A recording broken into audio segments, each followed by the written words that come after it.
extra lining sewn in. So I got two for $600. Yeah. Outlet deal.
All right, so how do we, let's just go total time.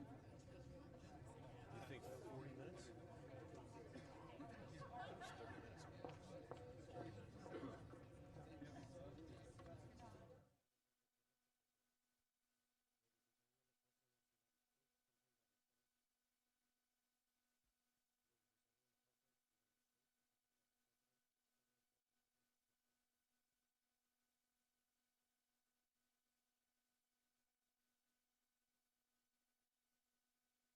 So Yep. at the end of his statement, you like all just be there waiting. They know that you're coming out of here You'll into be there. under the I'm colonnade, just right? gonna stand literally at that column.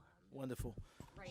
1, 2, 3. Testing the English channel. 1, Sorry? 2, 3, 4, They're departing. 5, But they 6, they have to hold 7, for the delegation 8, to leave, so we 9, just run 10, near him. 11. Just in-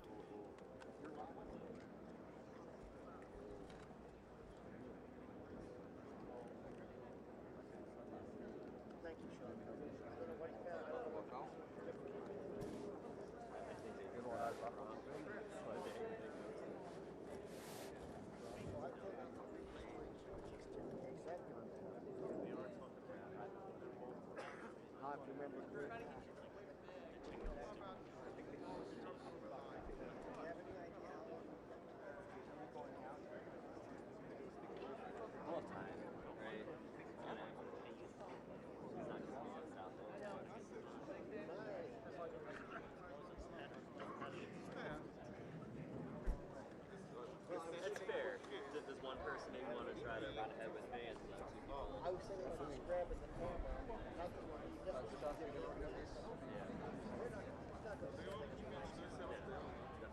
I'll grab the stick. We'll take it. We'll break down. We'll break everything down and you rattle down.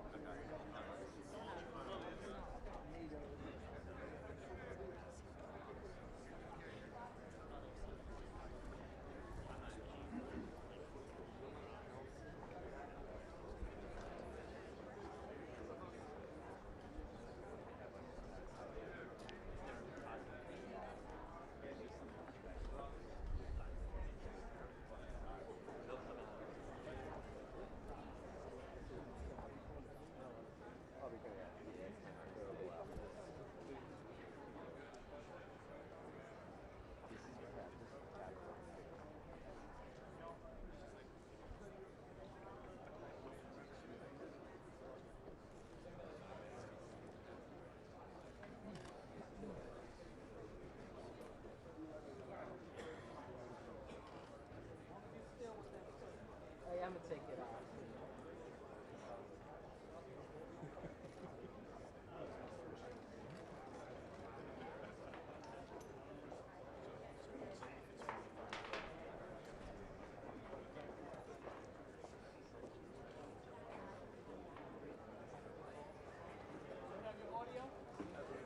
Yeah, that hurts.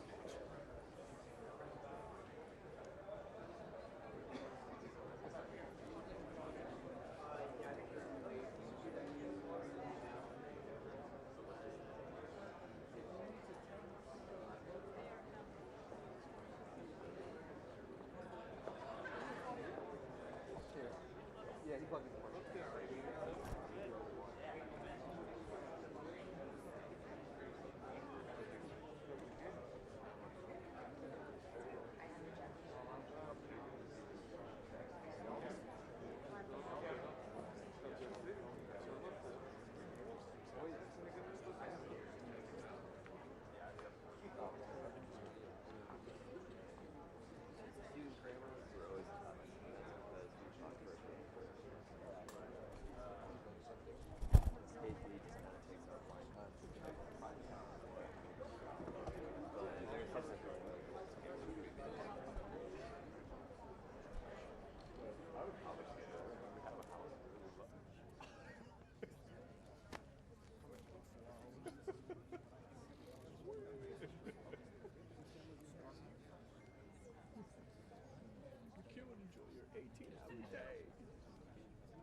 worst solid ever.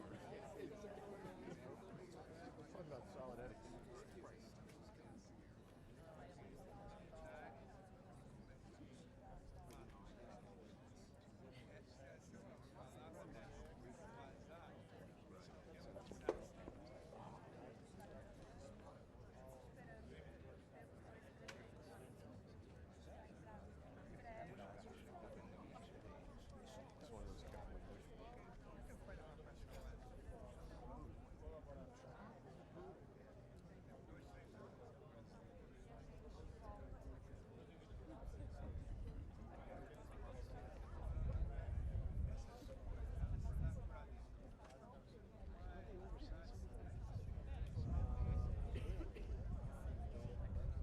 I was just talking to one of the guys the other day.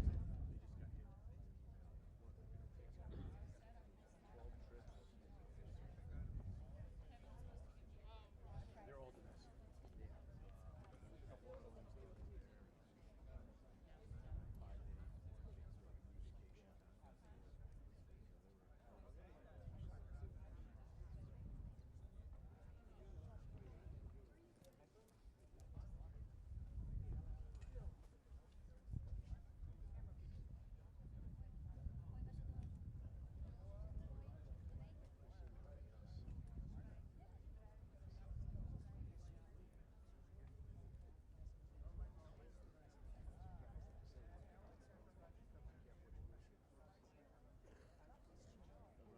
I run up to the New Hampshire primary. When you're in Epping, New Hampshire, it's cold.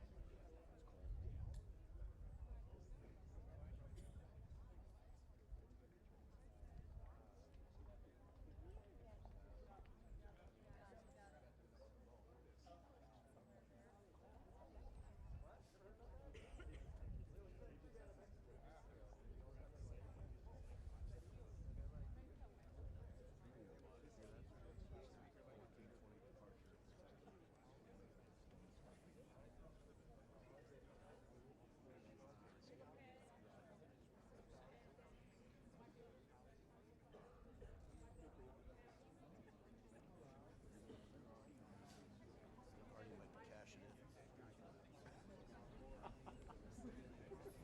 That's true. They're just reading the schedule. Yeah, that's all it is. You're right. Yeah, that's all it is. So I'm going to take my place.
Just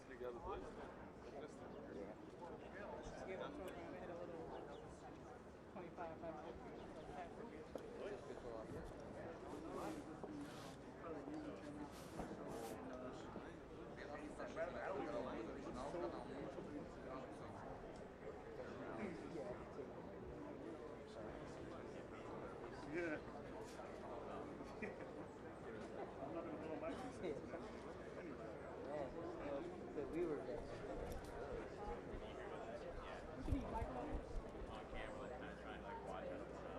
Yes,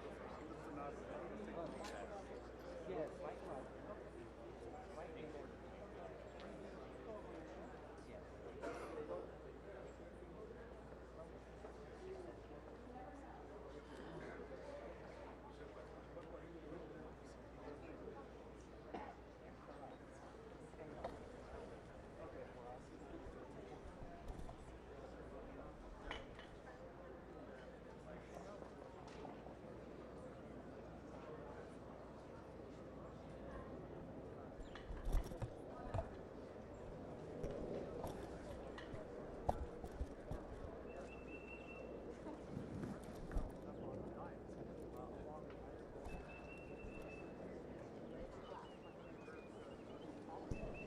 Ladies and gentlemen, the President of the United States, accompanied by the President of the Federative Republic of Brazil.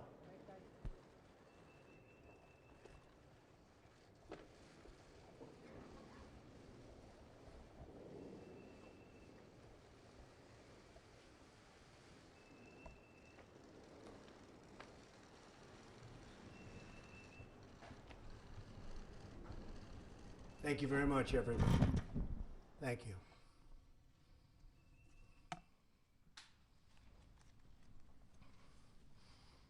Today I'm very thrilled to welcome President Bolsonaro of Brazil for his first visit to the White House.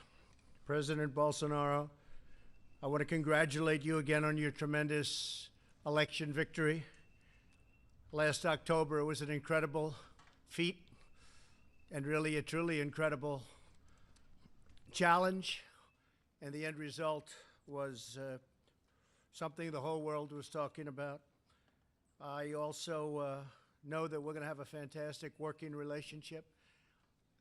We have many views that are similar, and we certainly feel very, very true to each other on trade. I think Brazil's relationship with the United States, because of our friendship, is probably better than it's ever been by far. I also want to congratulate you on your recovery from a truly horrible ordeal. It was an incredible recovery, and the people of your country know it.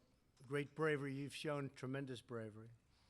For 2 centuries, the American and Brazilian people have been united by shared values, including an enduring love of faith and family and country. The United States was the first nation to recognize Brazil's independence in 1822. And in the Second World War, Brazil was the only South American country to contribute troops to the Allied war effort. Today, the United States and Brazil are the 2 largest democracies and economies in the Western Hemisphere. We're in close agreement on the incredible opportunities and continuing challenges facing our region, and we have a truly historic chance to forge even stronger ties between our 2 great nations. This afternoon, the President and I discussed many of our mutual priorities, including Venezuela. Brazil has been an extraordinary leader in supporting the Venezuelan people's efforts to reclaim their liberty and their democracy. Brazil has helped so much. Along with the United States, Brazil was one of the first nations to recognize Venezuela's legitimate interim president, Juan Guaido. I also want to express our profound gratitude to President Bolsonaro and all the Brazilian people for their efforts to provide humanitarian aid. We also thank you for allowing the United States to station extensive assistance and massive aid on the Brazilian border. The Brazilian people have been incredible. Together we could and have been really very happy to feed thousands and thousands of starving Venezuelans. The Venezuelan people have appreciated it, and if the Maduro forces would step aside, it could be a truly great and successful humanitarian project. We call on members of the Venezuelan military to end their support for Maduro, who is really nothing more than a Cuban puppet, and finally set their people free. The United States and Brazil are also united in support of the long-suffering people of Cuba and Nicaragua. The twilight hour of socialism has arrived in our hemisphere, and hopefully, by the way, it's also arrived, that twilight hour, in our great country, which is doing better than it's ever done economically. The last thing we want in the United States is socialism. So, President Bolsonaro, I will tell you that we'll be consulting and talking a lot. We'll be working on all of our both problems and assets, and we're making tremendous strides. We had a great meeting today. As I told President Bolsonaro, I also intend to designate Brazil as a major non-NATO ally, or even possibly, if you start thinking about it, maybe a NATO ally. Have to talk to a lot of people, but maybe a NATO ally, which will greatly advance security and cooperation between our countries. Our nations are already working together to protect our people from terrorism, transnational crime, and drugs and weapon trafficking. Also human trafficking, which has really become something that's come to the forefront of crime. Horrible, horrible situation. We look forward to an even deeper partnership and working together. In our meetings, we also discussed the strong economic ties between our nations grounded in the principles of fairness and reciprocity, my favorite word, reciprocity.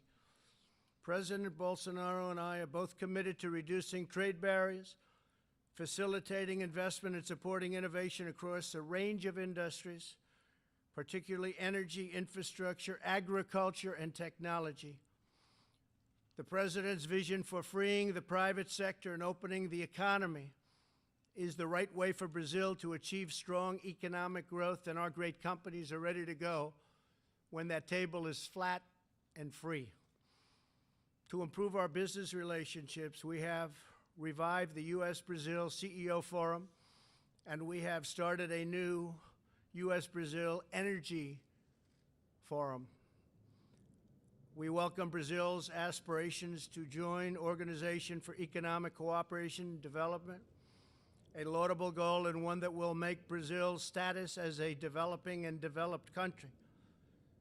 We also hope that all of us will be able to work together, all nations. I'm also pleased to announce that after 20 years of talks, we are finalizing a technology safeguards agreement to allow U.S. companies to conduct space launches from Brazil. It's actually an incredible location when you study it and when you see it. We won't go into it now, but because of the location, tremendous amounts of money would be saved. To put it very simply, the flights are a lot shorter. Brazil's proximity to the equator makes it an ideal launch location. My administration is committed to reviving America's proud legacy in space. We're looking very strongly, as you know, and working together with everybody on Space Force. And we are grateful for Brazil's partnership. Mr. President, thank you again for the honor of your visit today. A strong and thriving friendship between the United States and Brazil is essential to a future of security and prosperity for all of our citizens. It's been a wonderful time getting to know you. You're doing a fantastic job. You brought the country together, and I look forward to working with you in a very close relationship for many years to come. Thank you. Thank you very much. Mr. President, thank you very much. Excelentíssimo senhor Donald Trump, Your Excellency, presidente Mr. President, dos Estados Unidos Donald da Trump, América, the President of the United States meus of America, ministros, my cabinet ministers, integrantes de delegações members dos of estados the e do Brasil, delegations senhoras e senhores, joining us in this session today, profissionais da imprensa, both from Brazil and from the senhoras e U.S., senhores, ladies and gentlemen, media professionals, muito obrigado, other Presidente guests. Trump. Thank you very much, President Trump, for your warm É uma hospitality. honra estar em Washington. It is an honor for us to be in Washington as part of my first bilateral trip ever since I was elected president of Brazil. I would like to use the opportunity, by the way, to invite you to reciprocate this visit because you will indeed be very welcomed by the Brazilian people at large. We do share a great deal in common. I have always admired the United States of America, and this sense of admiration has just increased after you took office at the presidency. This meeting of ours today restores an old tradition of partnership, and at the same time it starts a new chapter of cooperation between Brazil and the United States. Inasmuch as today we have revisited and have again decided to promote matters that were on our order of business for decades. It is time to overcome old resistances and explore the very vast potential that is there between Brazil and the United States. After all, it is fair to say that today Brazil does have a president who is not anti-American, which is really unprecedented in the past few decades.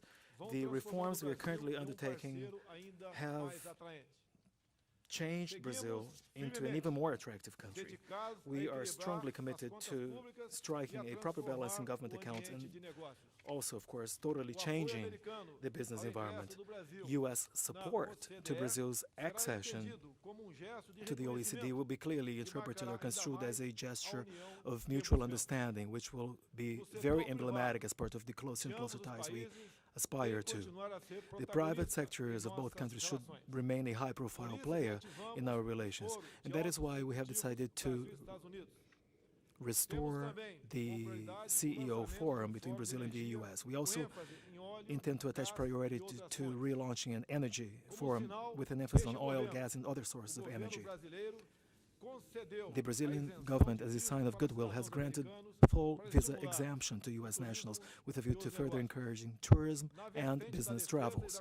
On the defense and space cooperation work front, we have signed a technology safeguards agreement, which will in turn enable the Alcântara Satellite Launch Center. Military cooperation has also expanded as we seek out partnerships in the development of defense systems.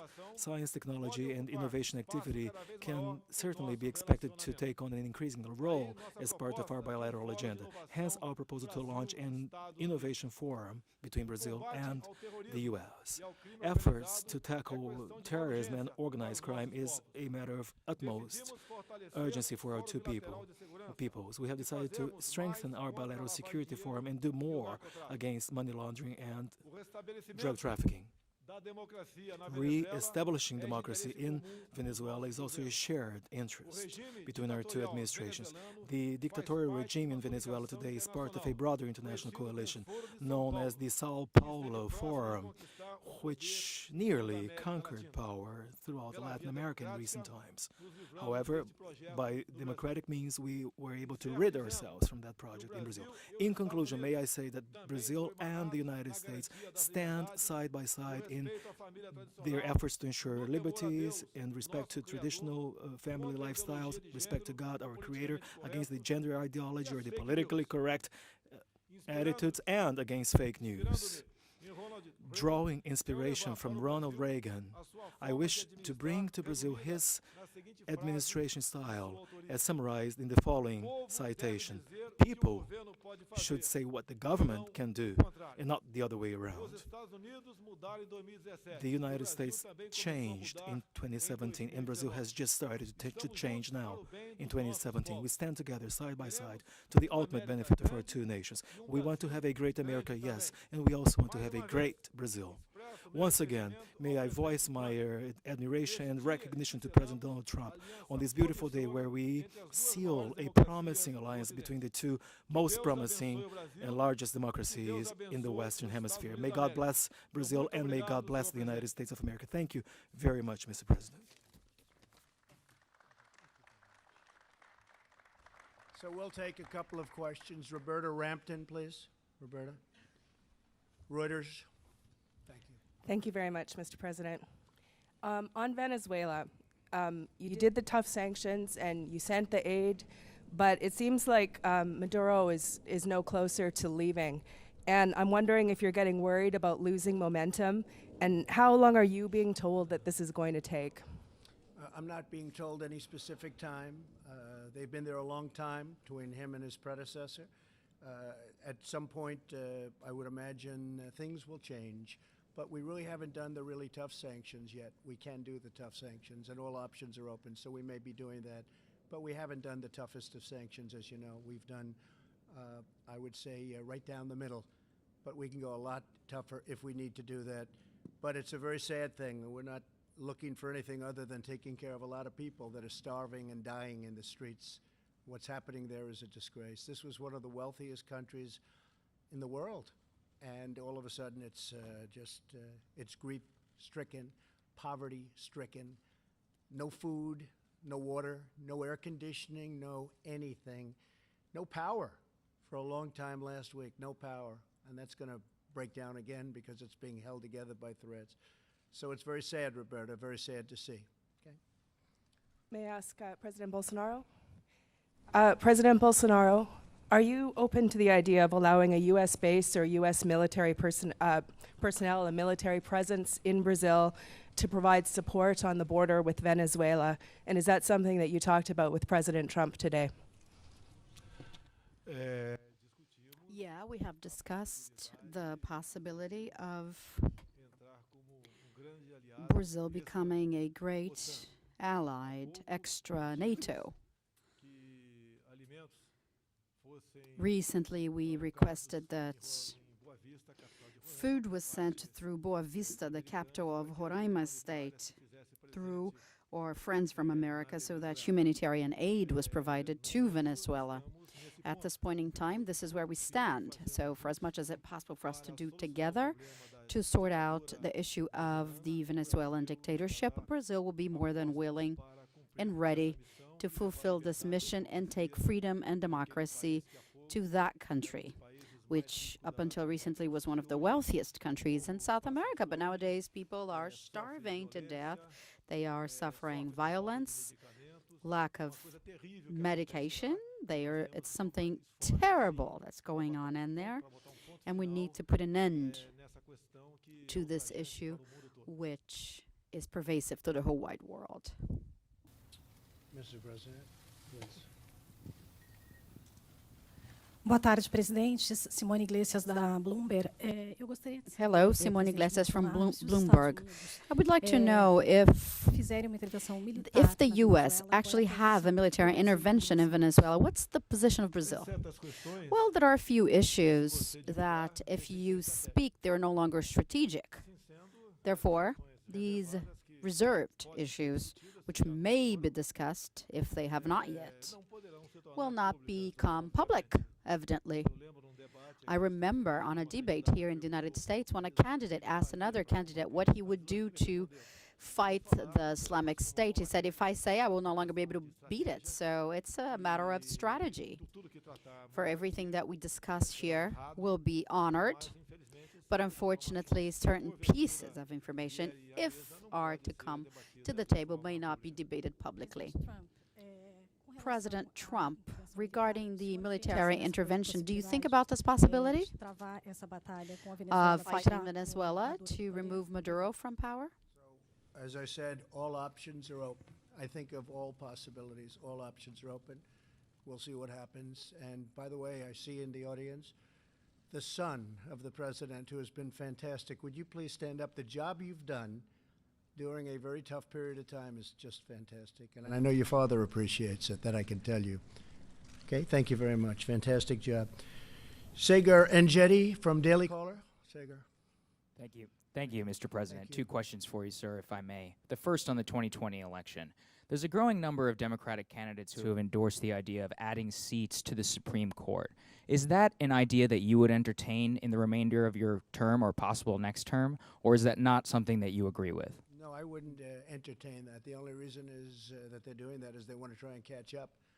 So if they can't catch up through the ballot box by winning an election, they want to try doing it in a different way. Now, we would have no interest in that whatsoever. It'll never happen. It won't happen, I guarantee you, it won't happen for 6 years. Another question for you on social media. You tweeted in support of Congressman Nunez's suit against Twitter.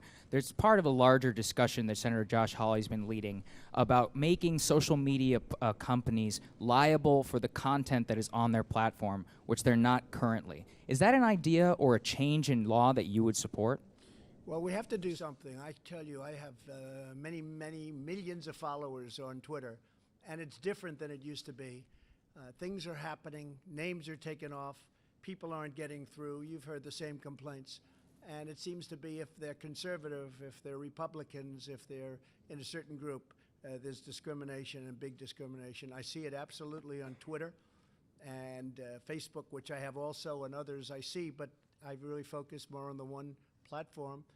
And I have many different platforms. I guess we have 60 million, almost 60 million on Twitter, and if you add them all up, it's way over 100 million people. And I get to see firsthand what's going on, and it's not good. And we use the word collusion very loosely all the time. And I will tell you, there is collusion with respect to that, because something has to be going on. And when you get the back office statements made by executives of the various companies, and you see the level of, in many cases, hatred they have for a certain group of people that happen to be in power, that happen to have won the election, you say that's really unfair. So something's happening with those groups of folks that are running Facebook and Google and Twitter. And I do think we have to get to the bottom of it. It's very fair. It's collusive, and it's very, very fair to say that we have to do something about it. And if we don't, you know, the incredible thing is that we can win an election, and we have such a stacked deck. And that includes networks, frankly. You look at the networks, you look at the news, you look at the newscasts. I call it fake news. I'm very proud to hear the president use the term fake news. But you look at what's happening with the networks, you look at what's happening with different shows, and it's hard to believe we win. But, you know, I'll tell you what it really shows. The people are smart. The people get it. They'll go through all of that, whatever it is they're fed, and in the end, they pull the right lever. It's a very, very dangerous situation. So I agree. I think something has to be looked at very closely. Thank you, sir. President Bolsonaro, and another question on the 2020 election. If a number of the Democrats who are running to replace the president have embraced or have considered socialist ideas, you've spoken critically of that in the past. If a socialist or a candidate who embraced socialism were to replace the president, how would it affect your relations with the United States? Well, it's an internal affair. We will respect whatever the ballots tell us on 2020, but I do believe Donald Trump is going to be reelected fully. Thank you. I agree.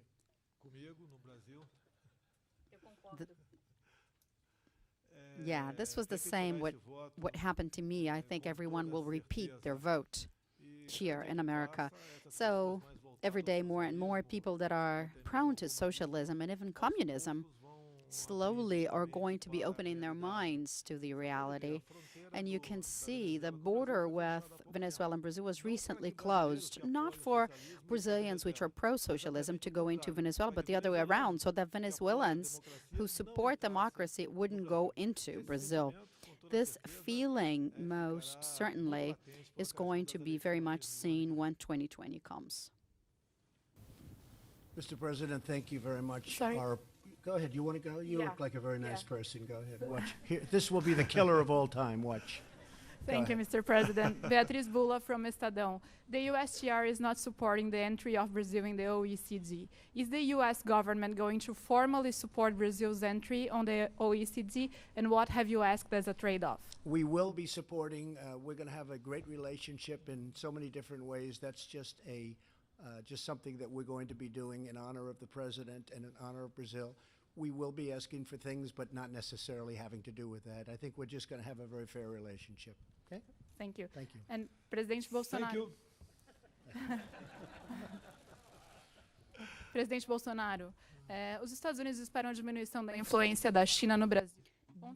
Does the United States expect the influence of China into Brazil? Yesterday, Paulo Guedes mentioned that it's going to incentivize relations with China. How does the U.S. see that, and what you said about President Trump, about the Chinese in Brazil?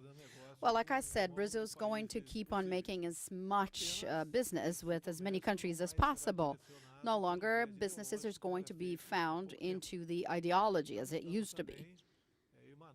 We are also following this objective for the good of our peoples. Thank you very much, Mr. President. I appreciate it. Thank you very much, and thank you, everybody. Thank you very much. China's going very well. Talks with China going very well. Thank you, everybody. Thank you.